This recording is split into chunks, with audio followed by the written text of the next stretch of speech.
gente Que costuma dica, fazer. professora, a senhora disse? Não, não disse nada, né? É Que isso dica, nunca nem aí. vi. Boa noite, pessoal. Eu iniciei a gravação agora e vamos a mais uma aula de estrutura e análise de projetos. Na aula de hoje, eu vou revisar um conteúdo que nós vimos na aula passada. Esse conteúdo, ele fala da qualidade, das competências, recursos humanos e comunicação. Vou compartilhar com vocês a mesma transparência que nós usamos os mesmos slides que nós usamos na aula passada. Entretanto, eu vou formalizar, assim, com dicas, as partes mais essenciais de forma resumida, tá? De forma a gente entender que na aula passada eu gastei 1h30, quase 2 horas, explicando passo a passo de cada uma dessas etapas, cada uma dessas áreas.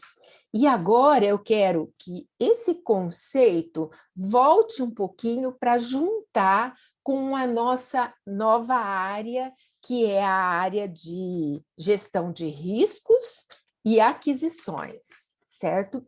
Então, quando nós falamos de qualidade,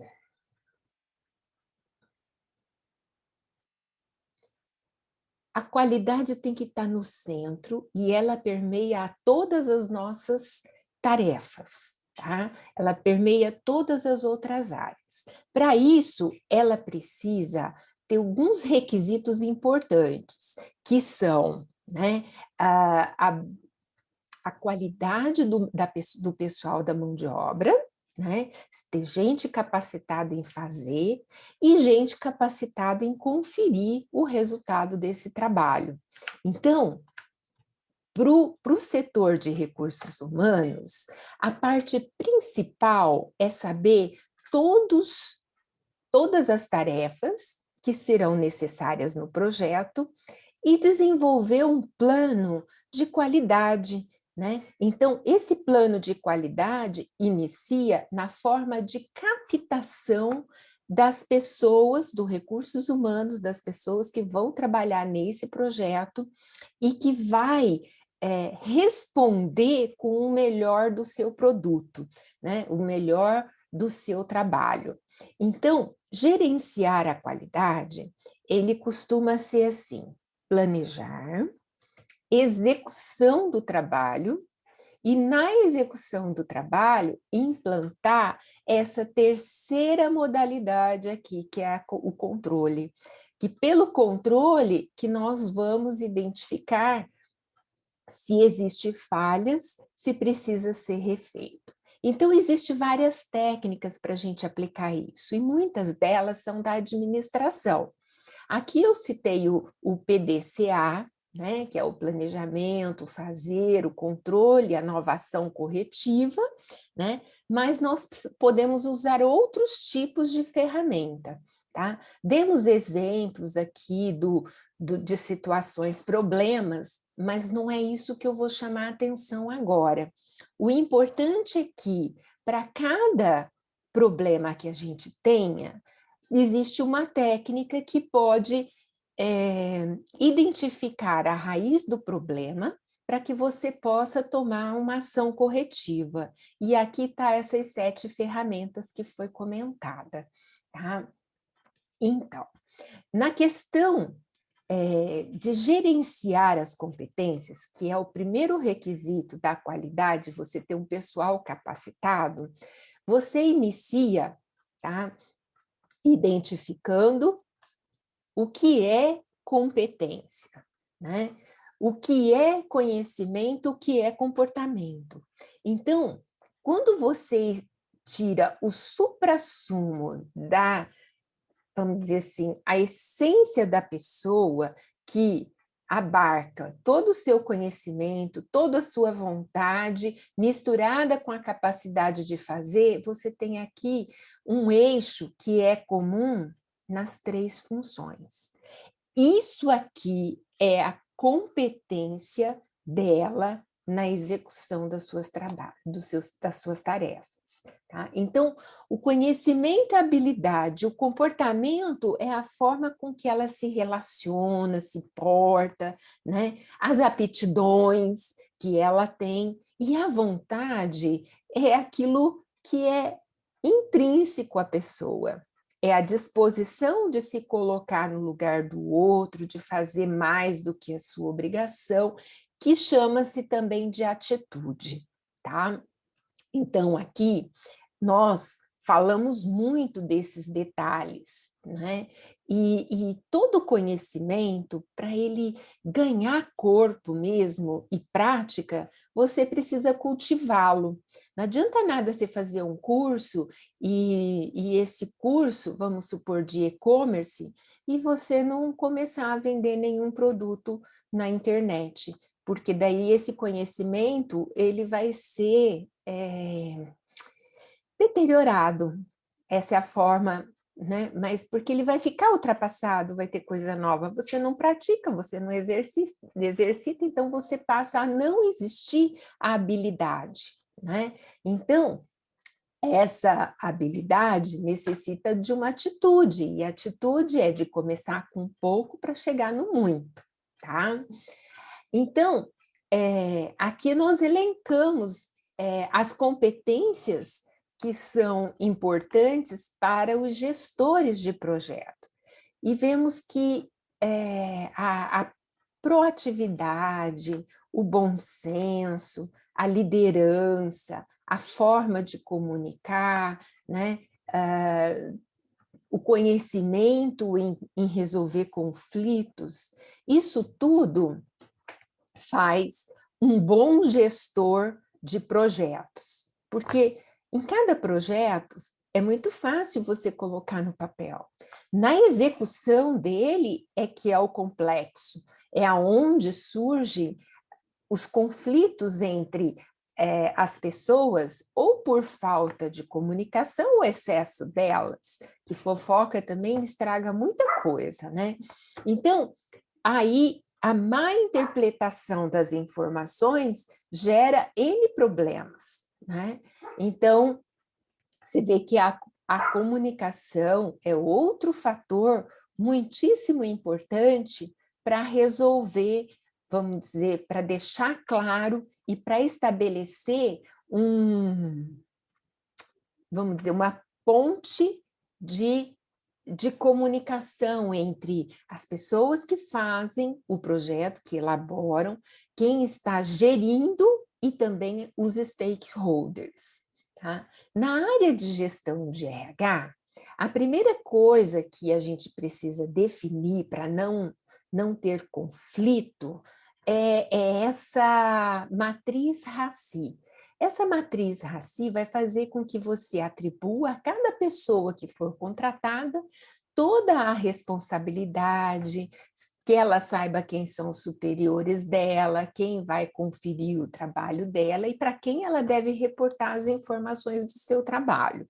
Então, vai colocar como se fosse um guia para que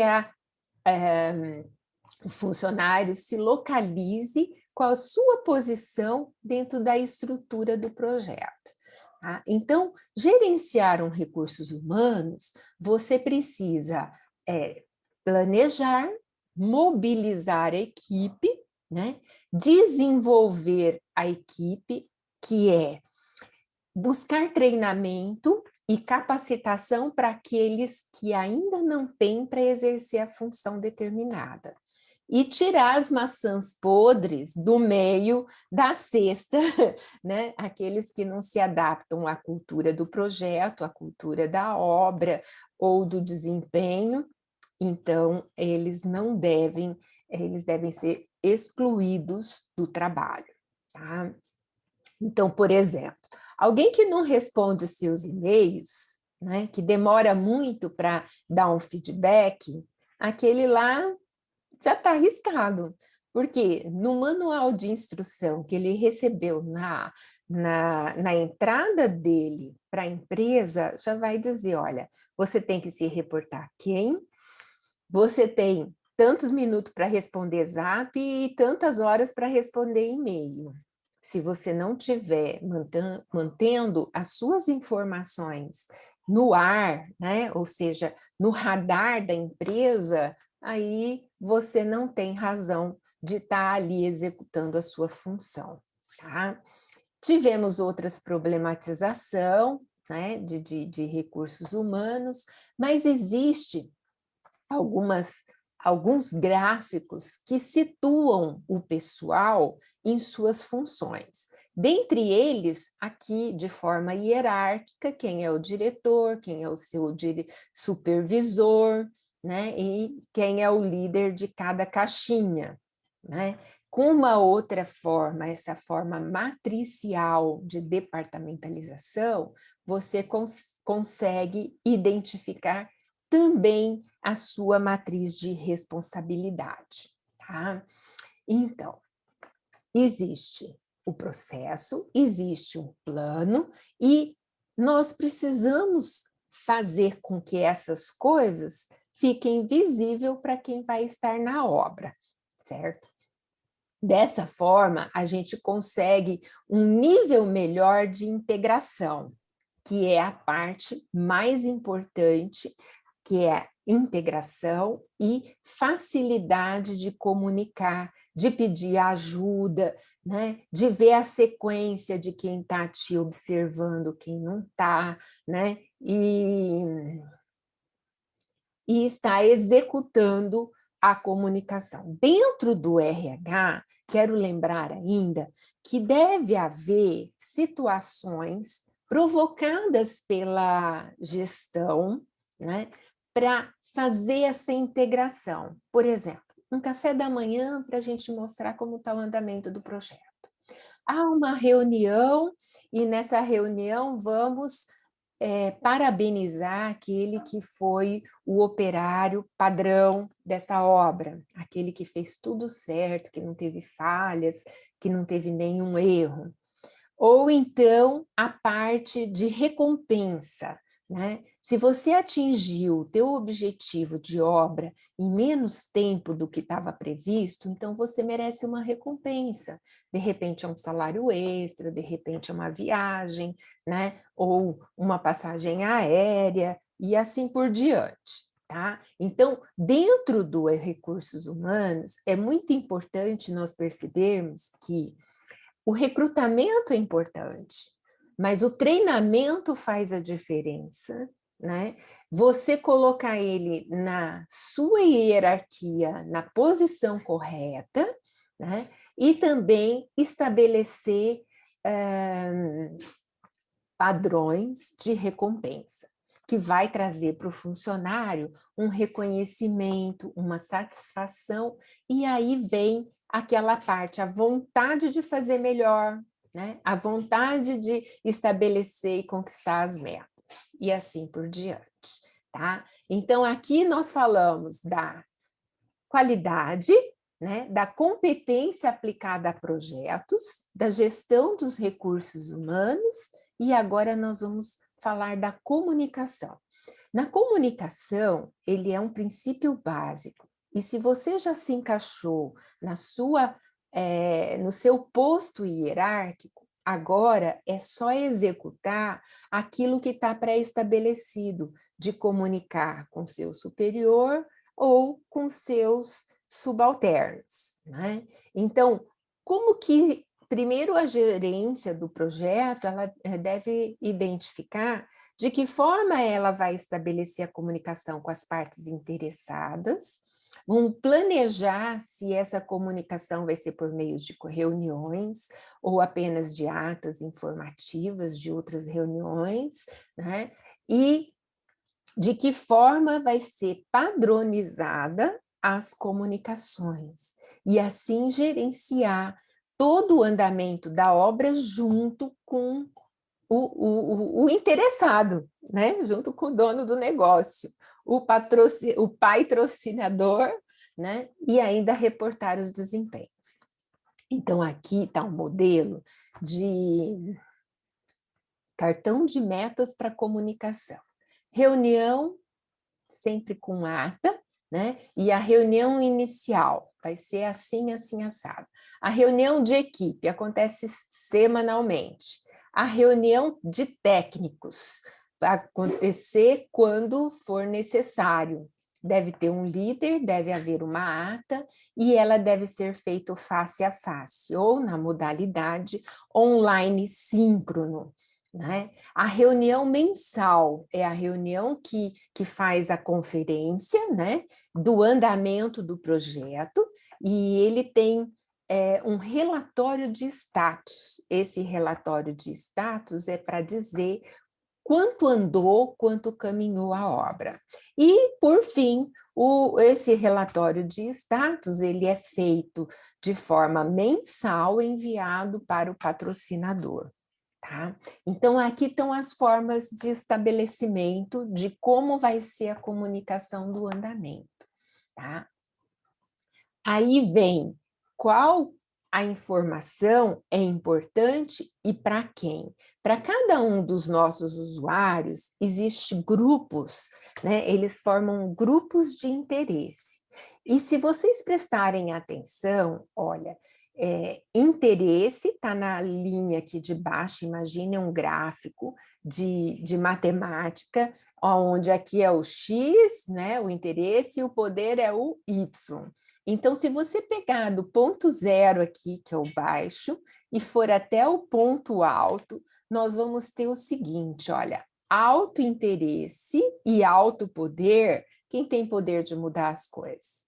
Stakeholders, financiadores, patrocinadores, dono do projeto. Então, o grupo 1. O grupo 1 está no alto, tá? Dos dois lados, tanto de poder quanto de interesse, eles querem que dê certo, tá? O grupo 3, vamos voltar aqui para ver quem pertence no grupo 3. Ó. O grupo 3 tem pedreira, auxiliar, escritórios de projeto, tá? Eles estão em baixo interesse e baixo poder, ou seja, eles não têm poder de mudar a estrutura. Eles têm interesse para receber seu salário, mas quem tem mais interesse do que eles são os gestores dos negócios, que são o grupo 2 e o grupo 4. Olha quem são os dois aqui. Grupo 2, bombeiro, engenharia, segurança. Grupo 1, patrocinador, investidor, tá? E o grupo 4 é o público pagante. O público pagante tem alto interesse, mas não tem poder de mudar o negócio. O único que tem poder de mudar a forma do que está pré-estabelecido é realmente o patrocinador, o investidor, é quem senta no cofre que manda na coisa, né? Em todas as empresas. Quem sentou no cofre é o que tem o maior poder de mudar, né? De pagar as contas e de exigir o que seja bem feito. Então, essa etapa onde vimos a importância da gestão de pessoas, de recursos humanos, de qualidade, né? E também da comunicação, nós vemos o que é essencial. Né? Aí tudo é essencial, professora, você sempre coloca que as coisas são importantes. Para cada etapa existe uma importância. E quando nós falamos de qualidade, essa qualidade que foi dita na aula passada, nós estamos assim com vamos dizer assim, com uma cautela a mais, porque hoje a qualidade é o diferencial de você ter ou não novos clientes, de você permanecer no mercado ou de você ser excluído dele. Você sabia que o Rock in Rio não está sendo planejado para o ano que vem? E o Lollapalooza já está? Bom, professora, por quê? Interessante. Olha, diz que o Lollapalooza, o público teve uma aceitabilidade maior nas pesquisas de necessidade do evento do que o outro. Então, veja, a demanda, né? O grupo 4, que é o grupo do consumidor, é que dita a regra, né? Precisava Professora, pesquisa. Oi, uma dúvida. O Rock in Rio já não está confirmado para 2022? ainda Eles já não, não estão planejando? ainda Porque eu vi não. que saiu até os cantores que vão Ah, é? Não cantar é o nos shows. Lollapalooza? Então, eu estou falando Não, a é o Rock in informação. Rio. Então, estou Eu falando acho a que esse aí eu tô informação trocando. errada, estou trocando. Eu Isso, só sei que o Rock um in Rio já tá está e o outro não confirmado. tá, né? Isso é o Ah, Rock in Rio que já está confirmado. Já. então, obrigada por corrigir, Joelson. Mas é Obrigado. assim, a força dos consumidores é que dita o tipo de produto que você precisa manter no mercado, que você precisa manter oferecendo, tá? Então, nessa aula de hoje, nós vamos falar da parte de provimento. E dentro dessa parte de provimento, eu tenho as aquisições, os riscos e a sustentabilidade. Tá? Aqui eu tentei colocar na figura, ó, o sustentável, o verde com azul, né? O risco, você se equilibrar numa corda bamba. Será que eu vou cair? Será que vai acontecer? Será que eu vou parar de pé? Né? E as aquisições que devem ser bem planejadas, cotadas, né? Escolher o melhor fornecedor, o custo-benefício. Professora, por que aquisições e não compras? Olha, interessante, tá? Vou responder daqui mais um pouquinho. As cenas dos próximos capítulos. Aguardem. Tá. Vamos falar primeiro da gestão de risco. E o risco é algo que pode acontecer, pode não acontecer, e que pode ser benéfico e pode ser uma catástrofe, tá? Então, segundo o PNI, né, é necessário a gente planejar, tá? Esse risco, né? Gerenciar esse risco, olhando de forma qualitativa e de forma quantitativa para dar uma resposta para cada tipo de risco que pode acontecer. Então, se eu colocar uma relação de risco que pode acontecer, eu posso monitorar ele e assim passar para outra fase de controle. Ah, já na parte de aquisições, eu posso não só comprar as coisas, eu posso adquirir através de um empréstimo, né? De um arrendamento, de uma bonificação, né? De um aluguel, tá? E só vou pensar em comprar aquilo que eu não tiver como pagar menos por ele, tá? Então, nesse sentido, eu tenho os materiais de consumo, os equipamentos que vão servir para preparar as instalações e também qualquer tipo de serviços.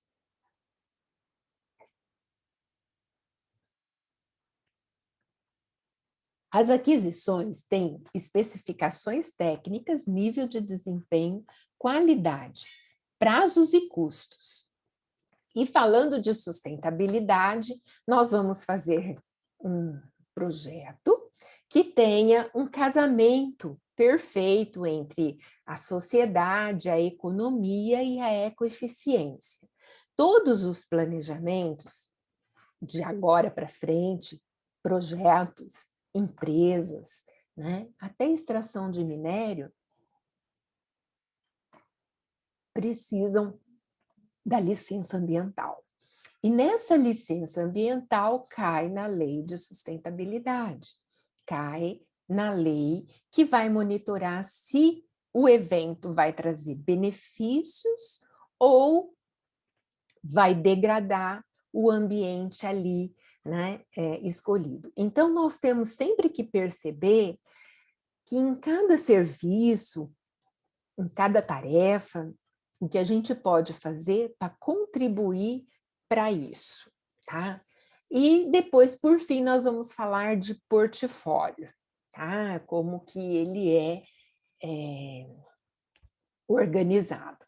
Esse desenho vocês já viram na transparência anterior. Eu só quero relembrar aqui que nós estamos na aquisições e aqui na gestão de risco. Combinado com a gestão de risco, eu falo da sustentabilidade. Porque, olha, é um risco pegar fogo e destruir tudo. Nessa época de queimada, então, nem se fala.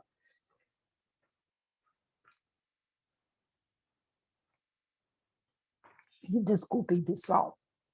Então, nós estamos aqui nessas 3 áreas, quase que finais da nossa disciplina de projetos. Vamos começar aqui com a gestão de riscos, depois de aquisição, por fim de sustentabilidade. Você, como gestor de projetos da infraestrutura do Rock in Rio, a ser realizado no próximo ano, você será convidado para estudar o plano de risco, a análise de contrato, como parte do plano de aquisições de projetos e também analisar a sustentabilidade e o mapa estratégico.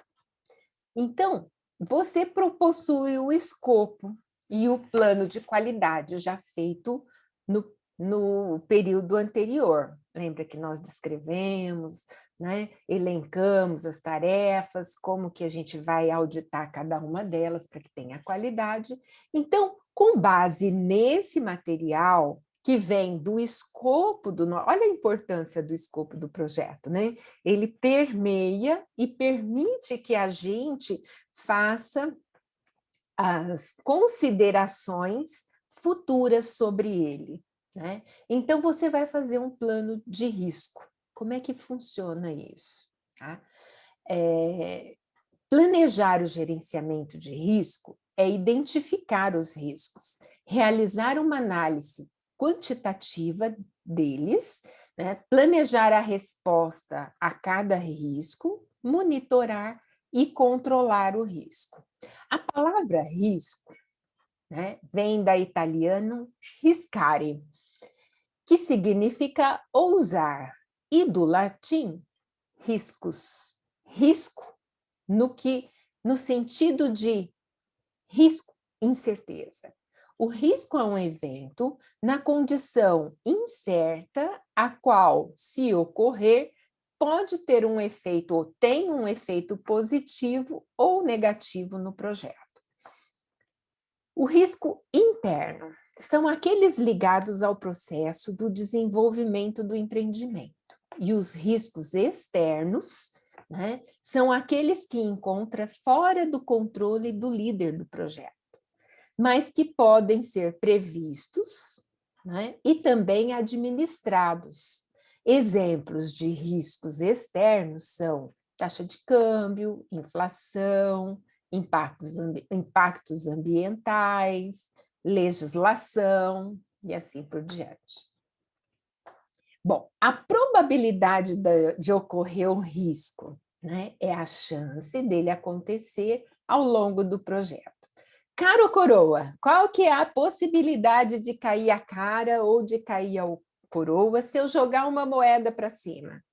50-50, né? Pode acontecer de ser uma ou de ser outra. Então, caso o risco ocorra, ele vai impactar de que forma? Positiva ou negativamente no desenvolvimento do projeto? Então, vamos estabelecer uma regrinha. Já que a gente está na corda bamba, vamos planejar o que pode acontecer, vamos identificar ele e vamos qualificar esse risco. Vocês vão ver comigo nos próximos slides. Tá? Fazer uma análise quantitativa e planejar respostas desses riscos. Planejando as respostas, você pode controlá-los e evitá-los ou tomar alguma atitude. Então, aqui está um word cloud, né? Uma nuvem de palavra, né? No qual eu busquei em cima de projetos, né? E que a maior palavra é o risco. Está bem no centro, em vermelho, Segunda maior palavra, gerenciamento. Então, você precisa gerenciar o risco, planejar, né, o impacto, né, fazer a sua questão de priorização, controlar, identificar, tudo isso. Tá? Planejamento da resposta ao risco. É um processo que desenvolve, né, de desenvolvimento de opções e ações para aumentar as chances de risco com impactos positivos acontecerem, mas também para minimizar as chances dos riscos negativos se concretizarem. Então, se é um risco positivo, como que eu posso dizer que é um risco positivo? Olha, vou fazer aqui o Rock in Rio nessa cidade. É no interior. No interior, existem várias rendeiras que fazem trabalhos manuais.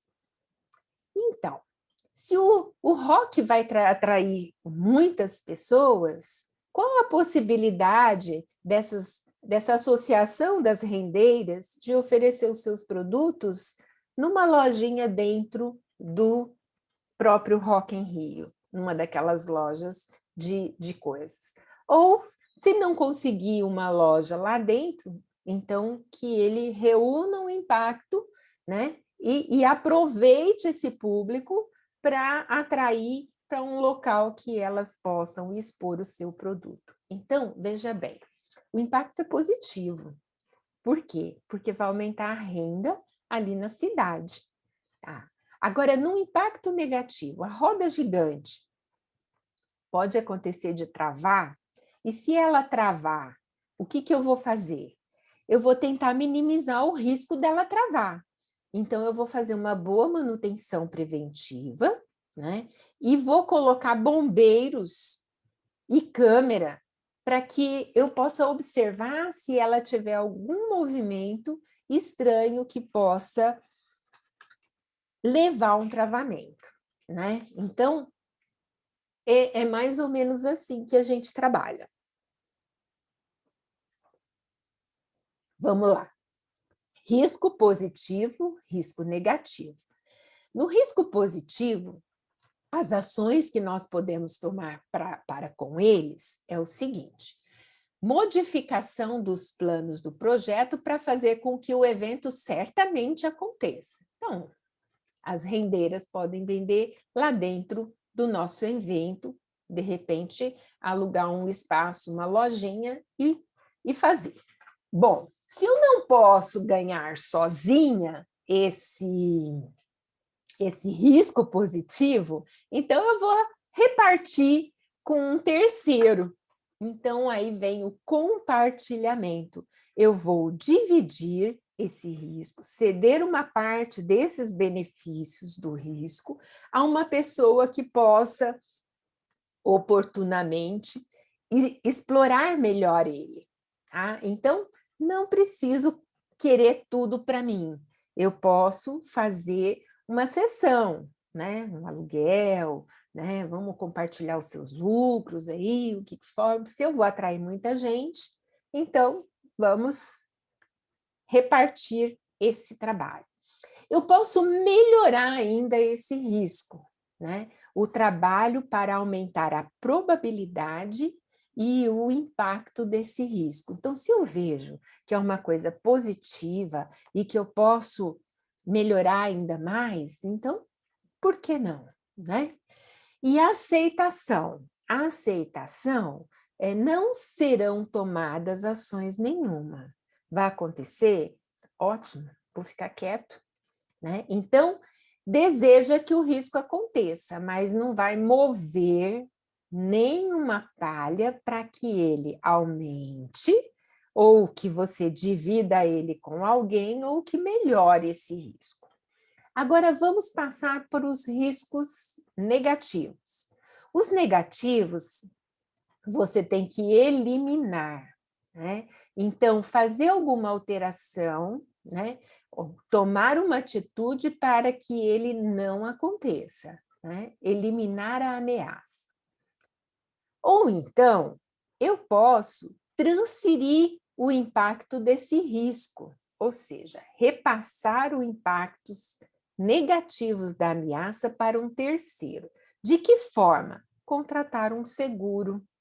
Ah, se tiver um incêndio, eu estou com uma empresa que me assegurou o evento, ela vai pagar pelo incêndio. Mas eu vou deixar isso à vontade para acontecer só porque eu tenho uma seguradora?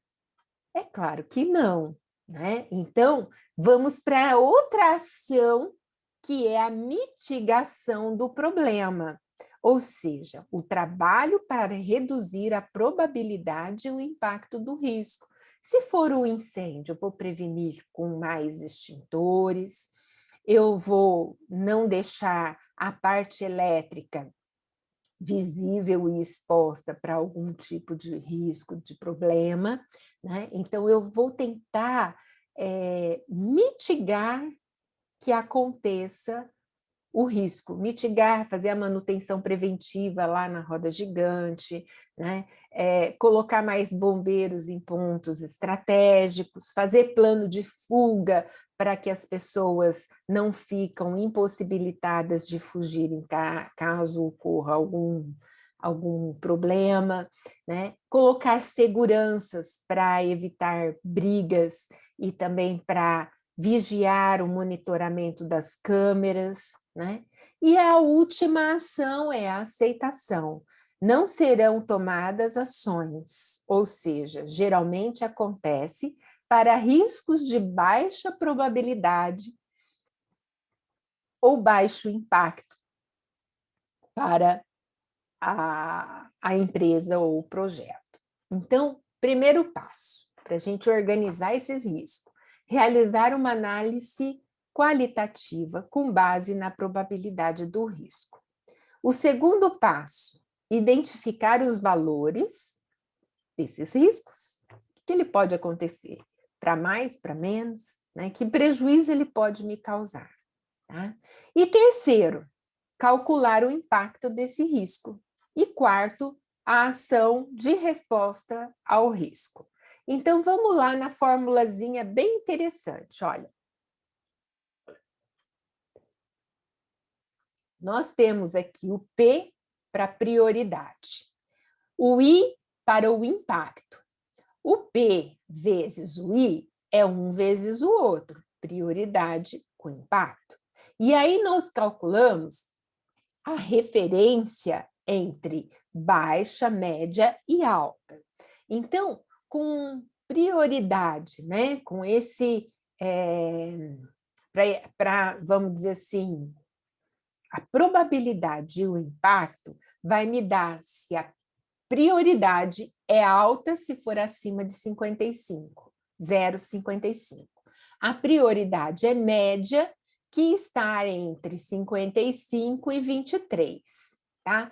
E a prioridade é baixa se tiver menor ou igual a 23. Então, 0,18 é baixa, 0,21 ainda é baixa, 0,28 é média, porque está entre o 23 e o 55. Então, vamos ver o que são isso aqui.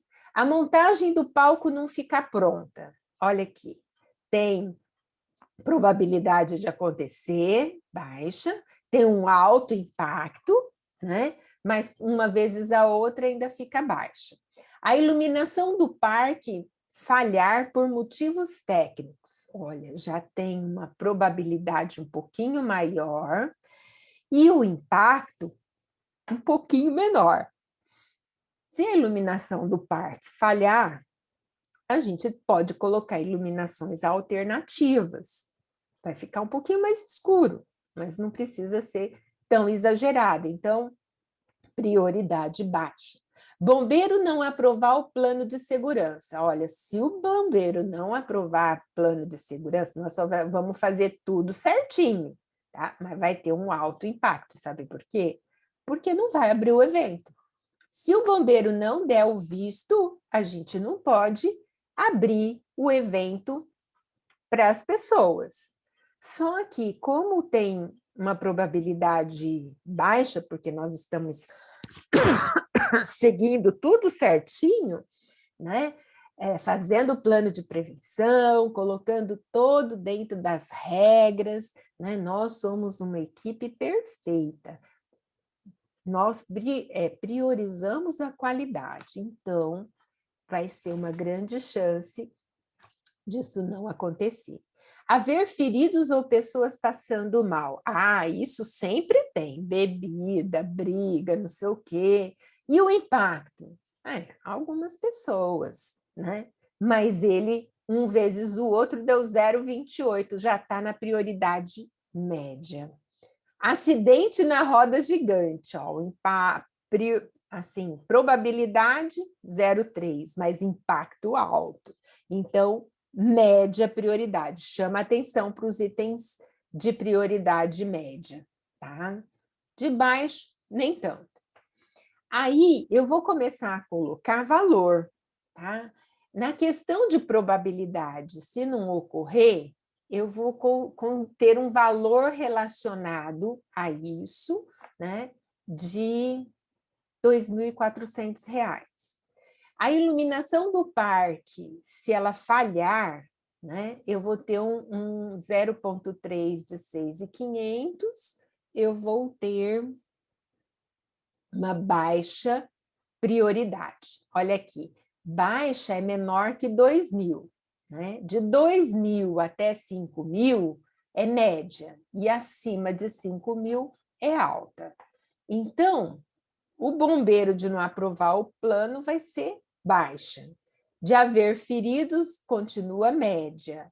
E de acidentes na roda gigante, vixe, é alta pra caramba, hein? Olha, esse 90% em cima do índice de probabilidade é bem significativo. Bom, quais são as atitudes? Quais são as respostas a esse risco?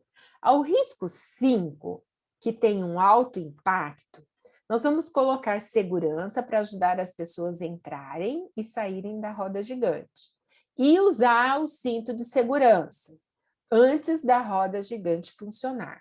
E fazer ainda um monitoramento de câmeras e a possibilidade de paradas emergenciais. Então, alguns testes serão feitos com essa consideração.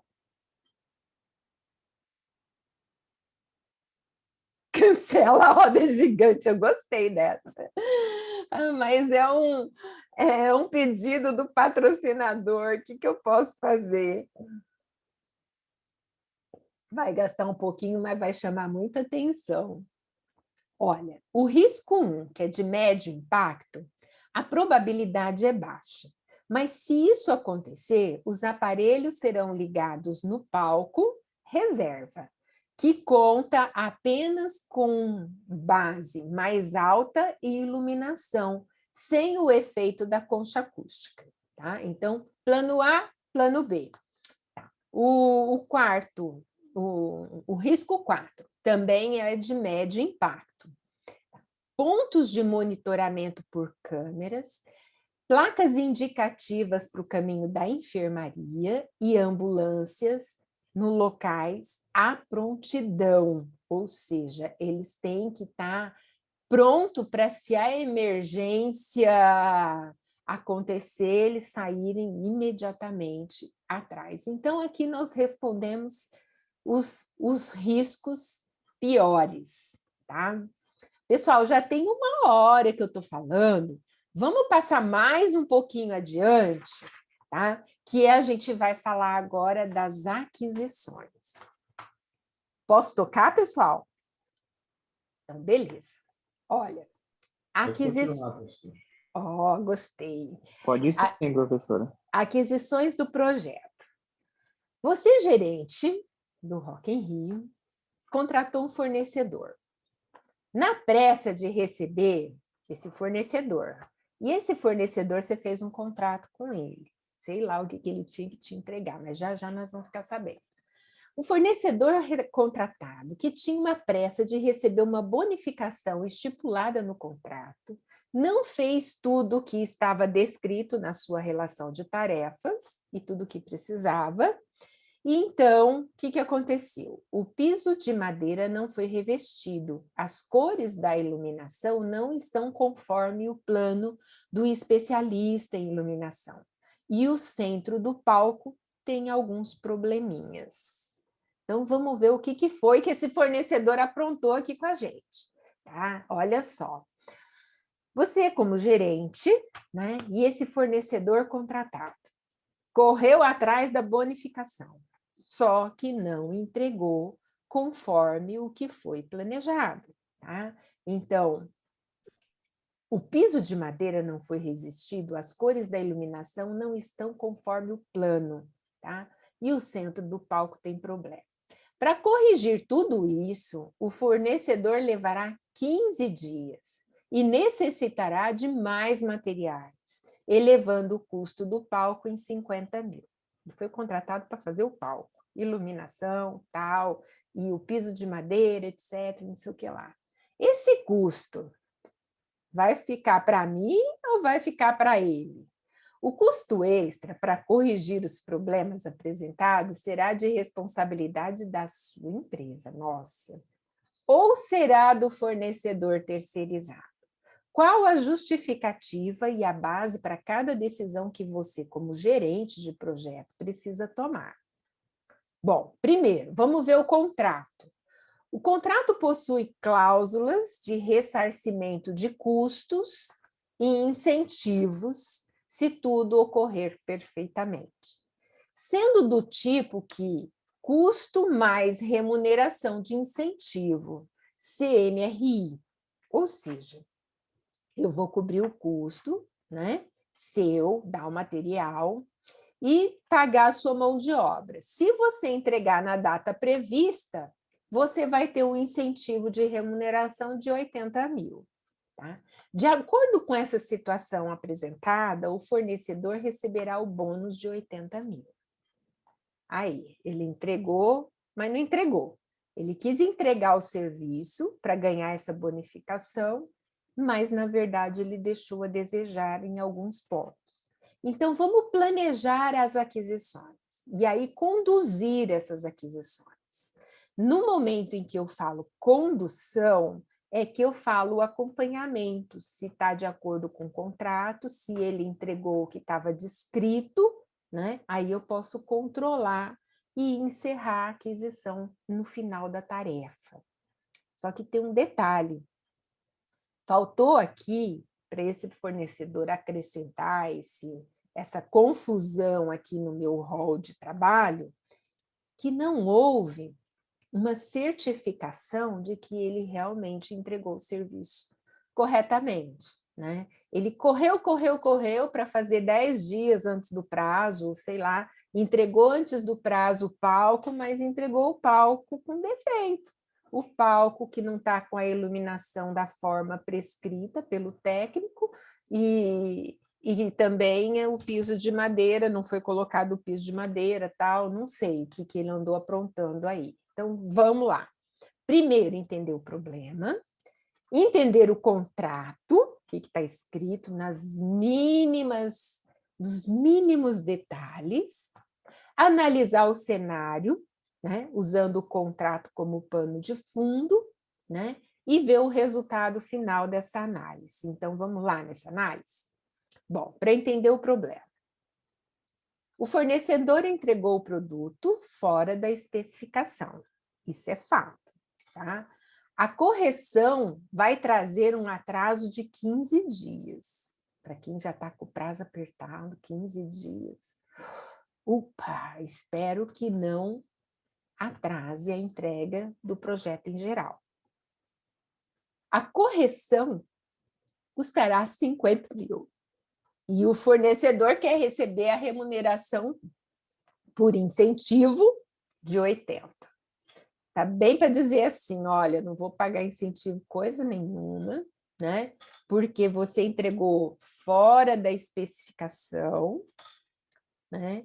E aí eu arco com o custo por você não ter terminado.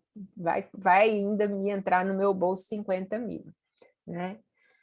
Entendendo o contrato. O tipo do contrato é CMRI, custo mais a remuneração de incentivo. Neste contrato, o combinado com o fornecedor é se houver adiantamento de prazo de entrega ou atraso não, né? Ele receberá um bônus. Claro que este acordo é baseado em algo relacionado com as metas pré-estabelecidas pelo gerente de projeto, onde haja vantagens referente a custos ou prazos ou qualidade, né? Então, tem que estar relacionado a alguma coisa boa para o projeto, aí ele ganha mais. E se ele entregasse o prazo 10 dias antes do tempo previsto, com a iluminação certa, com o piso adequado, era merecido ganhar os 80 mil, né? Então, acho justo isso. Então, vamos lá, na análise do cenário, usando o contrato como pano de fundo. Nesse caso, analisaremos se há necessidade de pagar o bônus. O contrato é claro, diz que o cliente, contratante, pagará reembolso de custos e pagará também bônus. Em caso de adiantamento ou qualquer interferência positiva em custo, prazo e qualidade. O fornecedor vai atrasar 15 dias a entrega do produto, pois este está fora da qualidade e do escopo contratado, e será necessário este tempo de correções. Resultado final. O cliente terá que reembolsar os custos da reforma, pois nesse tipo de contrato são reembolsáveis, mas está livre de pagar a bonificação, né, os 80 mil, pois o fornecedor não cumpriu as metas estipuladas. Esse aqui é o resultado final, né? É justo, eu pago até os custos para deixar do jeito que eu quero, mas eu não vou te dar incentivo nenhum, tá? Não merece incentivo.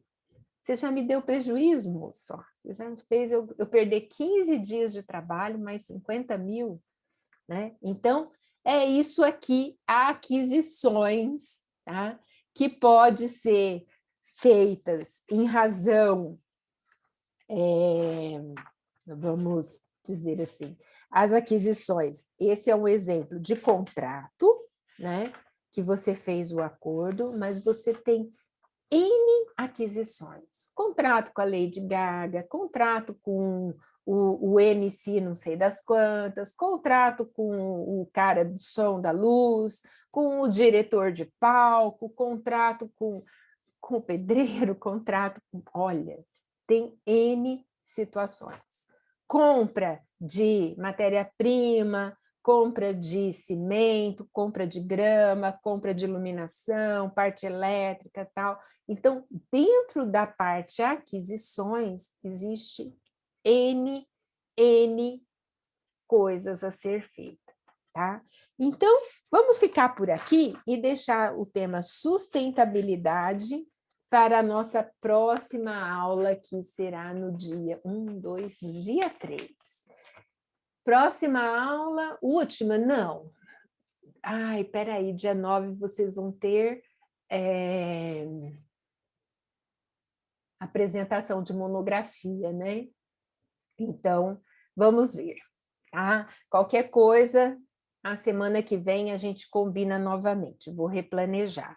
Mas, realmente, nosso último material, né, finalizando todas as partes da estrutura de projeto e vendo uma série de interferências até a gente executar né? Pessoal, por hoje é isso.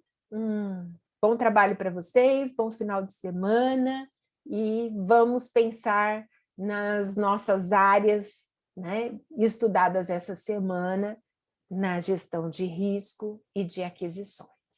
Por hoje é isso, pessoal. Muito obrigada pela presença. Boa noite, professora. Boa Até a noite. próxima. Olá, Thaís. Que bom que você está aqui.